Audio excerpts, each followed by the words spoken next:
Hello, myself Dr. Hina Dawar. Welcome to Textbook Super Coaching app. चलते हैं आज next part की तरफ that is the economics of education. So history politics and economics of education जो कि आपका unit number 2 है, उसमें हम यूनिट को पढ़ते हैं तीन एस्पेक्ट से. पहले हम जानते हैं history wise, that means post independence era में इंडिया में कौन कौन सी कमेटीज आई, कमीशन आई एंड पॉलिसी आई. इसके बाद हमने जाना कि किस तरह से फाइनेंस और बजटिंग का रूल रहता है जब भी कोई पॉलिसी पास होती है. And then today we will be and now we will be beginning with the economics of education, यानी अर्थशास्त्र का क्या अवधारणा है या क्या योगदान है आपकी शिक्षा के क्षेत्र में. तो इकोनॉमिक्स क्या होता है? What is economics? इकोनॉमिक्स कौन सी स्टडी है, किस ब्रांच को इकोनॉमिक्स कहा जाता है, पहले हमें ये मालूम होना चाहिए. तो इकोनॉमिक्स क्या होता है? इकोनॉमिक्स वो ब्रांच है बेसिकली कॉमर्स फील्ड की जहां पे आप पैसा, बिजनेस, इंडस्ट्री से रिलेटेड पढ़ाई करते हैं. So what is economy? Economics is the branch और द फील्ड जहां पे आप ये देखते हैं कि किस तरह से आप मनी, बिजनेस या आपकी कोई इंडस्ट्री है उनको किस तरह से आपने डील करना है, किस तरह से ऑर्गेनाइज करना है. तो क्या क्या रिसोर्सेज यूज होंगे, कैसे मार्केटिंग रहेगी, क्या प्रोडक्शन रहेगा, उस प्रोडक्शन को मैनेज कैसे करना है और किस तरह से हम सोसाइटी की ओवरऑल अपलिफ्टमेंट कर सकते हैं इन द मॉनेटरी एस्पेक्ट. ठीक है. अब इसका योगदान हमने समझना है एजुकेशन फील्ड में. यानी अगर कोई पॉलिसी आपकी पास हो रही है, ठीक है, पॉलिसी क्या होता है? वो प्लान ऑफ एक्शन. अगर आपकी कोई पॉलिसी आ रही है, उस पॉलिसी के लिए क्या रिसोर्सेज चाहिए, क्या पैसा इन्वेस्ट होना है, उस पैसे के लिए आपने जुगाड़ कहाँ से करना है, उस पैसे के लिए आपको अरेंजमेंट कहाँ से करना है, एंड देन जो गुड्स एंड सर्विसेज आएंगी वो पूरी की पूरे एजुकेशन सेक्टर के बेटरमेंट में कैसे हेल्प करेगा. यानी ये तो करना ही है कि हमें गुड्स एंड सर्विसेज का प्रोडक्शन करना है, बट उस प्रोडक्शन के लिए कितना पैसा लगेगा, how much cost, how much money will be spend on the production, ये भी तो जानना बहुत जरूरी है. एंड वो जो रिसोर्सेज है या वो गुड्स एंड प्रोडक्शन जो भी आपके पास आ रहा है उसको आप बेस्ट पॉसिबल वे में यूज कैसे करें. So basically you are focusing on the monetary terms. That means आप जो इन्वेस्टमेंट करें उसके लिए पैसा कहाँ से आएगा, and once you do the investment उसमें से आपको प्रॉफिट जाएगा. You want the benefit also. So cost आपका जितना भी इकोनॉमिक्स इन एजुकेशन है वो डील करेगा आपके production of goods and services में, उसमें कितना इन्वेस्टमेंट लग रहा है, कितना पैसा, एंड देन उस पैसे को इन्वेस्ट करने के बाद आपको कितना प्रॉफिट या रेट ऑफ रिटर्न मिलेगा. So basically it will be more of the monetary terms. अब हमें एजुकेशनल कॉस्ट के डिटर्मिनेंट्स क्या है, यानी कि लागत जो आपकी लग रही है शिक्षा पे उसके निर्धारक क्या क्या है. तो अगर आप देखिए आपके पेरेंट्स भी आपकी एजुकेशन पे इन्वेस्टमेंट करते हैं और साथ में आपका देश, आपका नेशन भी आपके ऊपर इन्वेस्टमेंट करता है. So the cost of educational plan is known as the total cost, यानी आपकी पूरी पढ़ाई पे कितना खर्चा हुआ उसको हम बोलते हैं टोटल कॉस्ट, जो कि एक पेरेंट भी देता है और एक नेशन भी देता है. एंड यूनिट कॉस्ट का मतलब होता है हर बच्चे पे कितना खर्चा. ठीक है, मान लीजिए देश में 10 लाख रुपए खर्च हुए एजुकेशन पर बच्चों की, इसमें से एक बच्चे पे कितना खर्च हुआ, एक चाइल्ड पे कितना खर्च हुआ, उसको बोला जाता है यूनिट कॉस्ट. दैट मीन्स पर एजुकेशनल यूनिट, यानी हर बच्चे पे या हर स्टूडेंट पे या हर टीचर पे या हर पास हुए बच्चे पे कितना रुपया खर्च हुआ. One child, unit means one. तो एजुकेशनल कॉस्ट को आप तीन कैटेगरीज में डिवाइड करते हैं. पहला होता है जो टीचर से स्टूडेंट से रिलेटेड होता है. सेकंड की टीचर्स पे कितना इन्वेस्टमेंट हो रहा है. एंड तीसरा होता है आपकी बिल्डिंग्स और इक्विपमेंट्स पे कितना खर्चा हो रहा है. तो टोटल कॉस्ट क्या होता है? टोटल के अंदर इंक्लूड होता है student, teacher plus building and infrastructure, जिसको आप बोलते हो कंपोजिट यूनिट. ठीक है, तो टोटल को आप कंपोजिट भी कह सकते हो. क्लियर? सम्मिश्र इकाई में शामिल होते हैं, यानी ये सब लोग टोटल में इंक्लूडेड रहेंगे. Next point is recurring and capital expenditure. Recurring expenditure क्या होता है? रेकरिंग मीन्स जो बार बार होता है, बार बार, हर मंथ, एवरी मंथ आपका बिजली का बिल आता है, एवरी मंथ आपको अपनी टीचर को सैलरी देना, एवरी मंथ आपको इलेक्ट्रिसिटी बिल देना होता है, आपको वाटर बिल देना होता है, एवरी मंथ आपको ट्रांसपोर्टेशन का खर्चा देना होता है। So recurring means again and again, जो बार बार हो रहा है, जिसको बोलते हैं आवृत्ति व्यय, वो लागत है जो निरंतर अंतराल पे होती है। और वही कैपिटल एक्सपेंडिचर क्या है, वन टाइम इन्वेस्टमेंट, एक बार, एक ही बार खर्चा हो। आपने बिल्डिंग बनाई, एक ही बार बनाई, हर महीने हर साल तो नहीं बना रहे ना। So recurring means again and again, capital means one time investment. आपने एक बस खरीदी, बस एक ही बार तो खरीदी, हर बार महीने तो आपको जस्ट उसमें डीजल या पेट्रोल भरवाना, but it's one time investment कि आपने बस खरीदी, ठीक है, लेकिन उसका तेल भरवाना, डीजल का खर्चा इज रेकरिंग। क्लियर? अब जो कॉस्ट है वो किस पे डिपेंड करती है, टीचर्स की सैलरी पर। एक क्लास में कितने टीचर और स्टूडेंट्स हैं, मान लीजिए अगर रेशियो 30:1 है, आप 50:1 करेंगे तो डिग्रेड होगा, यानी अब आपको जरूरत है एक टीचर और बढ़ाने की। सो बेसिकली आपके पास कितने एडमिशन हो रहे हैं उसके बेसिस पे आपकी प्यूपिल टीचर रेशियो डिवाइड होगी। Clear? Non salary cost of education, जो आपके अदर रिसोर्सेज हैं जो दिखते नहीं है। अब स्कूल जा रहे हो, फीस तो सबको पता है, लेकिन स्कूल जाने के लिए यूनिफॉर्म का खर्चा है, हर रोज बुक्स लेनी है, पेन का खर्चा है, लंच प्रॉपर चाहिए, तो वो सब इंक्लूड होगा। ठीक है, फिर बिल्डिंग पे और इंफ्रास्ट्रक्चर पे आपकी वन टाइम इन्वेस्टमेंट कितनी रही है। After all one time investment तो रही है ना, अब कहीं ना कहीं कोशिश तो करोगे ना कि आने वाले सालों में आप उस वन टाइम इन्वेस्टमेंट को भी निकाल लो। तो बिजनेस क्या होता है, बिजनेस यही तो होता है ना, कि अगर आज मैं 10 लाख रुपए लगा रहा हूँ तो आने वाले 3-4 साल में मेरे 10 लाख रुपए वापस आ जाए, मतलब मेरा प्रॉफिट इतना रहे कि मैं अपनी इन्वेस्टमेंट को भी कवर कर लूँ। हम इसी मोटिव से ही हर काम करते हैं। सो यस, आप कैपिटल कॉस्ट को भी तो इंक्लूड करोगे जब आपकी किसी बच्चे की फीस कैलकुलेट करता है स्कूल, तो स्कूल अपनी वन टाइम कॉस्ट को भी अंदर रख के करता है कि आने वाले समय में I am able to retain और get back my capital investment, और मैं फिर प्रॉफिटेबल साइड पर। क्लियर? मान लीजिए आज कोई आदमी 10 लाख रुपए लगा, ठीक है, और हर महीने अगर मान लीजिए उसका इन्वेस्टमेंट 10,000 रुपए, प्रॉफिट जो है वो सिर्फ 10,000 रुपए का है, तो उसमें उसको मजा नहीं आएगा। ये कहीं ना कहीं ये जो बिजनेस है ये लॉस में रहेगा, क्योंकि 10,000 रुपए के प्रॉफिट के लिए उसने अपने 10 लाख रुपए भी तो इन्वेस्ट करे हैं। वहीं अगर इस इंसान का हर महीने का जो प्रॉफिट है वो 50,000 का होने लग जाए, तो वो बहुत ही जल्द अपने 10 लाख रुपए कवर करने की सिचुएशन में आ जाएगा आने वाले 3-4 साल में। सो उसके लिए प्रॉफिटेबल रहेगा, क्योंकि 3-4 साल बाद वो अपने इन्वेस्टमेंट वाला पैसा वापस आ जाएगा, उसके बाद सिर्फ और सिर्फ उसको प्रॉफिट होगा। Now coming to what is social and private cost. सुनते ही समझ आ रहा है सामाजिक और निजी। सोशल कॉस्ट है, देखो सबसे पहले आप प्राइवेट कॉस्ट समझो। प्राइवेट मतलब निजी लागत, आपकी, सिर्फ आपकी, यानी आपके पेरेंट्स ने या आपने खुद या आपकी फैमिली ने आपकी स्टडी पर कितना इन्वेस्टमेंट किया। ठीक है, यानी एक इंडिविजुअल के ऊपर उसकी फैमिली ने कितना खर्चा करा उसकी एजुकेशन में, यानी आपके पापा मम्मी ने आपकी कितनी फीस दी, या कितना आपका बुक्स पे खर्चा हुआ, या ट्रांसपोर्टेशन यूनिफॉर्म पे हुआ, यानी आपके पेरेंट्स ने आपकी पढ़ाई पे जितना भी खर्च किया, दैट इज प्राइवेट, जो आपके से रिलेटेड है। सोशल मीन्स कि एक सोसाइटी ने या फिर एक नेशन ने आपकी एजुकेशन पर कितना spend. So it is the expenditure borne out as a result of all training and education activities in a society. यानी सामाजिक तौर पर, यानी नेशनल लेवल पे आपकी एजुकेशन पे सरकार का क्या इन्वेस्टमेंट रहा है। जैसे आपकी पॉलिसीज में आप देखते हो इतने करोड़ का इन्वेस्टमेंट, तो हुआ तो आप लोगों के लिए ही है ना। अब चाहे आपका दीक्षा पोर्टल है, चाहे आपका स्वयं है, यूज तो आप कर रहे हो, पैसा तो सरकार का खर्च हुआ, यूज आप कर रहे हो। So that will come under social cost. Sir देखिए, प्राइवेट कॉस्ट के अंदर क्या होता है, अगर आप देखें तो प्राइवेट के अंदर तो आपकी फीस हो गई, आपकी बुक्स हो गई, आपके यात्रा का लागत हो गया, जो आपके पेरेंट ने आपके ऊपर खर्च किया।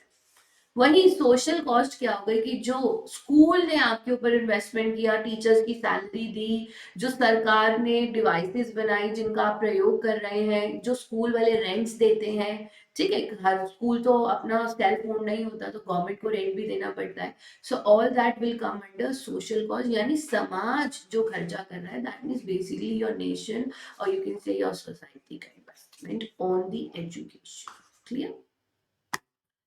Now, coming to the most important topic, we are now finally heading towards the most important topic, जहां पर आप ये मान कर चलो आपको यहाँ से question 100%। It's the very very important part. So अभी तक एक बार हम पीछे का रिवाइज करें तो इकोनॉमिक्स कौन सा ब्रांच है? इकोनॉमिक्स वो ब्रांच है जहां पे आप पैसे को कैसे इन्वेस्ट कर रहे हो और उस पैसे से आपको क्या रेट ऑफ रिटर्न मिल रहा है, कितना बेनिफिट रह रहा है, वो हम स्टडी करते हैं। अब एजुकेशन में कॉस्ट कहाँ कहाँ होती है? कॉस्ट वो होती है जो इन्वेस्ट, कॉस्ट मतलब जो खर्चा हो रहा है एक स्टूडेंट पर, एक टीचर पर, या बिल्डिंग मेंटेन करने के लिए, स्कूल चलाने। एजुकेशनल कॉस्ट की 3 कैटेगरीज है, on the student, on the teacher and on the school building और infrastructure.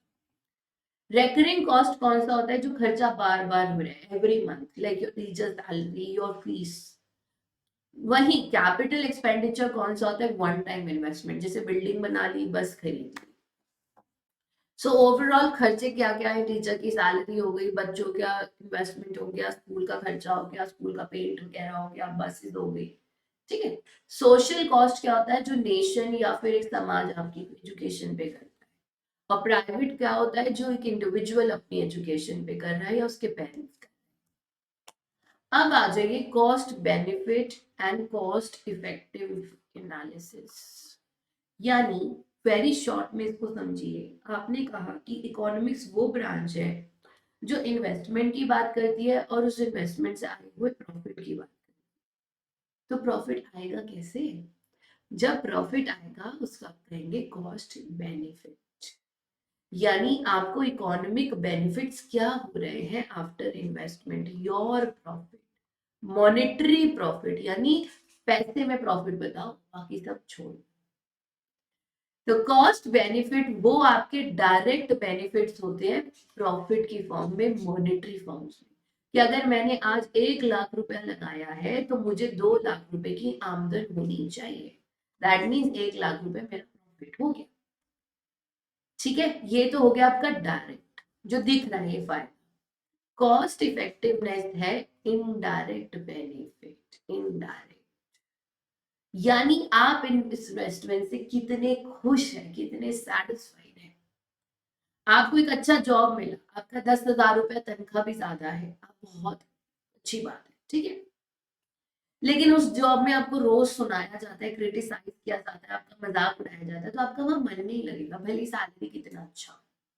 So apart from money, आपकी खुद की सेटिस्फैक्शन, आपकी खुद की खुशी, वो कहाँ जाएगी? वो जाएगी इनडायरेक्ट में, that is cost effectiveness analysis, यानी कि प्रभावशीलता। ठीक है, यानी अगर आपकी जो सैलरी है वो तो हो गया आपका डायरेक्ट बेनिफिट, ठीक है, मनी वाइज, जिसको आप बोलते हैं कॉस्ट बेनिफिट एनालिसिस। लेकिन आप उस जॉब की वजह से इंडिया से मूव कर गए हैं अमेरिका और आपका लिविंग स्टैंडर्ड भी इंप्रूव हुआ है, आपकी लाइफ में अब आप और ज्यादा सेटिस्फाइड है, इसको आप क्या कहेंगे? ये कहोगे आप indirect benefit which is cost effectiveness analysis. Clear? क्योंकि आपका लाइफ स्टैंडर्ड भी इंप्रूव हो रहा है। सो कॉस्ट बेनिफिट एनालिसिस सीबीए जो फोकस करता है वो डायरेक्ट इकोनॉमिक बेनिफिट्स पे करता है, वहीं सीईए जो है वो फोकस करता है इनडायरेक्ट बेनिफिट्स पे। ठीक है, तो कॉस्ट इफेक्टिव में इनडायरेक्ट और डायरेक्ट दोनों है। Clear? So cost benefit analysis is equal to direct is equal to money, and cost effectiveness analysis is equal to indirect plus cost benefit analysis, दोनों उसमें इंक्लूडेड होता है। सो दिस इज क्वांटिटेटिव क्योंकि इसमें आप पैसा देख रहे हो, नंबर, एंड जो इफेक्टिवनेस होता है वो क्वालिटेटिव होता है। क्वालिटेटिव बिकॉज आप उसमें भावनाओं, इमोशंस को भी समझने की कोशिश करते हैं। ठीक है, सो कॉस्ट बेनिफिट को आप टैंजिबल भी कहते हो क्योंकि आप ये चीज डायरेक्टली देख सकते हो, कैलकुलेट कर सकते हो। लेकिन कॉस्ट इफेक्टिवनेस को आप इनटैंजिबल कहते हो क्योंकि इनको आप तोल नहीं सकते, माप नहीं सकते, you can not measure them, you can not calculate it. Clear to everybody? So basically I just write down कि क्या क्या टर्म्स आप लोग यूज कर सकते हो। अगर आप कॉस्ट बेनिफिट एनालिसिस की बात करते हो तो उसको आप डायरेक्ट भी कहते हो, आप उसको टैंजिबल भी कहते हो, ठीक है। आप उसमें मनी और प्रॉफिट की बात करते हो, एंड दिस इज क्वांटिटेटिव। वहीं अगर आप कॉस्ट इफेक्टिवनेस एनालिसिस की बात करते हो, this is indirect, this is intangible. ठीक है, इसको आप डायरेक्टली मेजर नहीं कर सकते। It is your satisfaction, it is your happiness. इसमें आप सब्जेक्टिविटी को केटर करते हो, यानी किसी की भावनाओं के पक्ष विपक्ष को सुनते हो, and it is qualitative in nature. Fine, अब कोई कंफ्यूजन नहीं रहेगा। ठीक है, सो इसके अंदर आपके एक्सपीरियंसेस भी इंक्लूड होते हैं, आपका हैप्पीनेस भी इंक्लूड होता है। Fine, simple and easy, great. Now difference between the two, जो अभी मैंने स्क्रीन पे लिखा था ब्लैक स्क्रीन पे, सेम चीजें आएगी। कॉस्ट बेनिफिट में आप लागत की बात करते हो, यानी आपका कितना बेनिफिट हो रहा है। आपने इन्वेस्टमेंट करा, उस इन्वेस्टमेंट पे आपको कितना प्रॉफिट हो रहा है, that is called as your cost benefit analysis.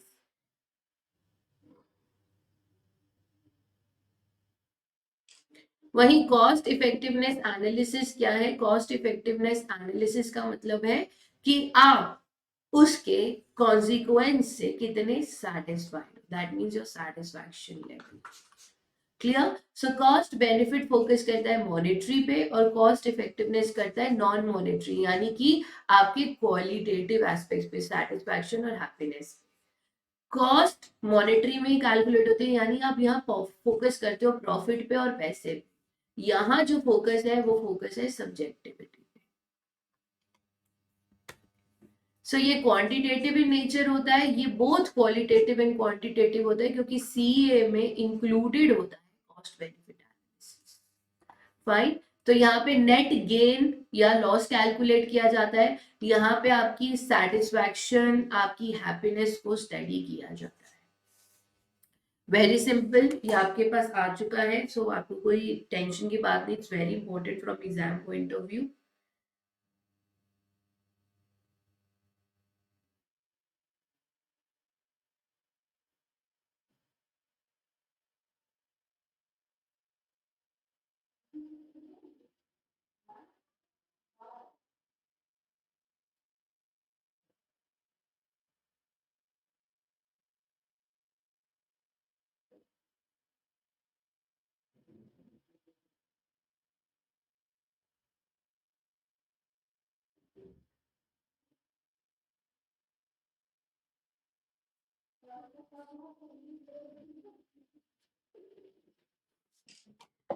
Now coming to the various theories that come under economics of education, तो जो आपकी सबसे पहले थ्योरी आती है, that is your signal theory.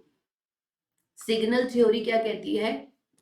संकेत करना, इशारा करना, जो कि दी है माइकल स्पेंस ने। माइकल स्पेंस ने दी आपका सिग्नल थ्योरी, जो कि ये कहता है कि आपकी जो डिग्री है, आपके जो एक्सपीरियंसेस हैं, जो आपके क्वालिफिकेशंस हैं, वो एक्ट करते हैं एज द सोर्स कि आपको कितना अच्छा पे मिलेगा। सो जितना अच्छा क्वालिफिकेशन है, जितनी अच्छी डिग्रीज है, एक्सपीरियंस है, तो वो इंडिकेटर है कि हाँ, इस इंसान को हमने रिक्रूट करना और इसको हम अच्छा पे करेंगे। यानी जितनी ज्यादा डिग्री उतना अच्छा पे, और आपको जॉब के लिए सिलेक्ट किया जाएगा। सो बेसिकली यहाँ पे जो इंडिकेटर सिग्नल का काम करता है, वो काम कौन करता है? संकेत का काम कौन करता है? आपकी डिग्रीज, आपकी क्वालिफिकेशन एंड आपके experiences. So your degree, your qualification act as the signal for your work quality. So यहाँ पर आपकी इन क्वालिफिकेशंस को क्रेडेंशियल दिया जाता है, और इन्हीं के बेसिस पे आपको रिक्रूट किया जाता है। जैसे एक इंसान ने इंडिया से एमबीए करा है और एक इंसान ने अमेरिका से एमबीए करा है, जब ये दोनों जॉब के लिए जाएंगे तो जो अमेरिका से एमबीए करके आया उसको ज्यादा प्रेफरेंस मिलेगी। This is signal theory.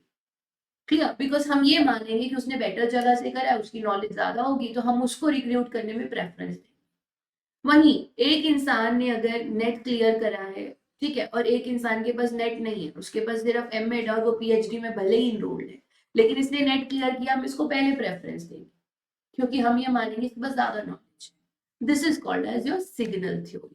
यानी जहां पर वो संकेत के बेसिस पर आपकी जो शिक्षा श्रमिक की गुणवत्ता का संकेत देते हैं, यानी आपकी जो शिक्षक आपके पास जो नॉलेज है, नॉलेज नहीं या जो डिग्री है, जो एक्सपीरियंसेस है, वो आपकी गुणवत्ता, आपकी क्वालिटी का इंडिकेटर बनते हैं। वहीं इसका ऑपोजिट है आपकी human capital theory. This is the opposite of your signal theory, that is human capital theory given by Adam Smith, जिसको लेटर गैरी ब्रेकर ने आगे और ज्यादा मॉडिफाई किया था. सो इस थ्योरी के अकॉर्डिंग क्या होता है कि हम ये मानते हैं कि एजुकेशन जो है ना, वो आपकी प्रोडक्टिविटी को इनहांस करता है. यानी एजुकेशन आपकी नॉलेज, आपकी स्किल्स को इम्प्रूव करता है, और ये नॉलेज और स्किल्स के बेसिस पे आपको जॉब मिलनी चाहिए. यानी अगर एक इंसान इंडिया से एमबीए, एक अमेरिका से, आप दोनों का टेस्ट लो, जो उस टेस्ट में बेटर परफॉर्म करेगा, you will recruit that person. So education क्या है? वो टूल है जो कि आपकी प्रोडक्टिविटी, आपकी स्किल्स को इनहांस करने में हेल्प करता है. सो हमें किस पे भरोसा करना चाहिए? इंसान, ह्यूमन. ह्यूमन को अपना कैपिटल, अपना एसेट समझना चाहिए इंसान को. और एजुकेशन क्या करता है? एजुकेशन उस कैपिटल, उस ह्यूमन जिसको हम अपना एसेट, अपना कैपिटल समझ रहे हैं, उसकी नॉलेज, स्किल्स को अपग्रेडेट करता है. उसकी एजुकेशन जो है वो उसको और बेटर बनाती है. तो एजुकेशन क्या करती है? आपको और ज्यादा हेल्प करती है इम्प्रूव करने में. यानी यहाँ पे पूंजी किसको माना गया है? मानव को पूंजी माना गया, उसकी डिग्रियों को नहीं, मानव को पूंजी माना गया है. सो कंपैरिजन क्या है? सिग्नल थ्योरी कहता है कि एजुकेशन जो है ना, वो सिर्फ आपकी तनख्वाह बढ़ाने का काम करती है, क्योंकि एजुकेशन क्या है? आपने डिग्री ली, वो डिग्री हेल्प करती है आपको अच्छी जॉब लेने. कैपिटल थ्योरी क्या कहता है कि ह्यूमन बीइंग की नॉलेज और स्किल्स को अपग्रेड करता है एजुकेशन, जो कि आपकी प्रोडक्टिविटी इनहांस करने में हेल्प करता है. ये सिग्नल थ्योरी में आपकी एबिलिटीज पे फोकस नहीं किया जाता, जबकि ह्यूमन कैपिटल में आपको एसेट माना जाता है, तो आपकी एबिलिटीज पे फोकस किया जाता है. It could be limited to employers belief. यानी यहाँ पर ये जो आपको रख रहे हैं, जो आपको जॉब देते हैं, उनका ये मानना है कि हाँ, इसके पास ज्यादा डिग्री, इसको रिक्रूट करें. वेयर एज ह्यूमन कैपिटल में क्या होता है? हम आपकी एजुकेशन पर ज्यादा फोकस करते हैं. Simple and easy, it's very important.